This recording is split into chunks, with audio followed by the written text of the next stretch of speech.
Hello guys, mentor Sunil बात कर रहे हैं ऑटिज्म एडीएचडी के ऊपर। इसके पहले हम लोगों ने बात किया सेंसरी इंटीग्रेशन के बारे में।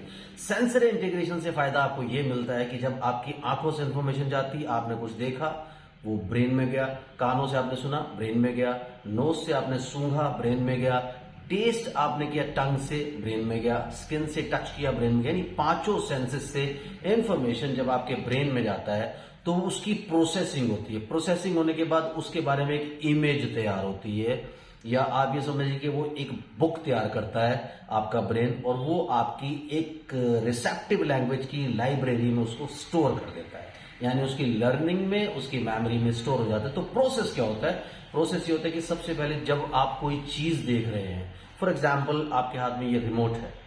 अब ये रिमोट है, रिमोट ऐसा दिखता है, ये आंखों से इंफॉर्मेशन आ गई, किसी ने बोला इसको रिमोट कहते हैं, इसके बारे में इंफॉर्मेशन आ गई। उसके बाद आपने ये सामने से देखा, पीछे से देखा, इधर से देखा, उधर से देखा, रिमोट को आपने फील किया, टच से इंफॉर्मेशन आपको आ गई।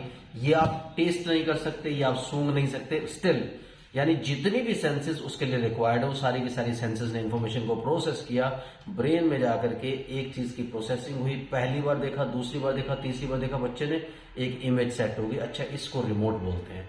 तो ये रिमोट सेट हो गया, वो जाकर के उसकी लाइब्रेरी में यानी रिसेप्टिव लैंग्वेज स्टोर में चला गया और उसकी रिसेप्टिव लैंग्वेज फॉर्मेशन हो गई। यानी अब उसने समझना शुरू कर दिया, वो बोलना तो नहीं जानता लेकिन उसने समझना शुरू कर दिया कि इसको रिमोट कहते हैं। बेटा बेटा रिमोट दे दो, रिमोट दे दो, कहाँ है रिमोट? वो उठा करके रिमोट आपको दे दो, बेटा ये दे दो।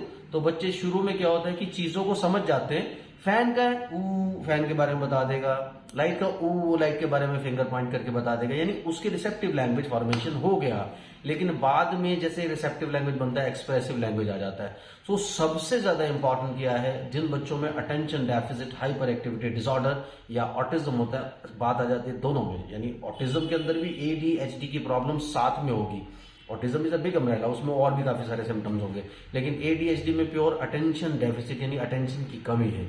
जब अटेंशन की कमी होगी वो सारी सेंसेस को इंटेग्रेट करके बातों को नहीं सुनेगा। और hyper activity disorder, hyper activity रहेगी, इसको हाथ लगाओ, उसको हाथ, यानी एक चीज के ऊपर फोकस करके चीजों को नहीं देख रहा है। हाइपर एक्टिविटी की वजह से उसका ध्यान जा रहा है ज्यादा चीजों को डैमेज करने में, चीजों को तोड़ने में, इस चीज को उठा लूं, उस चीज को उठा लूं, इसको पोजेस कर लूं, उसको पोजेस कर लूं।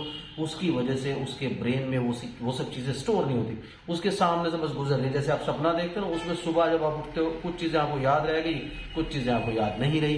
तो ये, लेकिन जो रियलिटी होती है, रियलिटी पांचों सेंसेस के साथ देखी जाती है। सपना, आप सोते हो, आपकी इमेजिनेशन बना, पता नहीं कभी आपने क्या देखा, कभी आपने क्या देखा। इसी तरह से हाइपर एक्टिव एडीएचडी जो बच्चे होते हैं या ऑटिस्टिक जो बच्चे होते हैं, वो चीजों को एक सपने की तरह देख करके उनके सामने से निकल जाते हैं। यानी उनको 1000 में से कोई एक चीज हल्की सी याद रह जाती है, उसको वो स्टोर कर पाते हैं, अदरवाइज स्टोरेज नहीं हो पाता।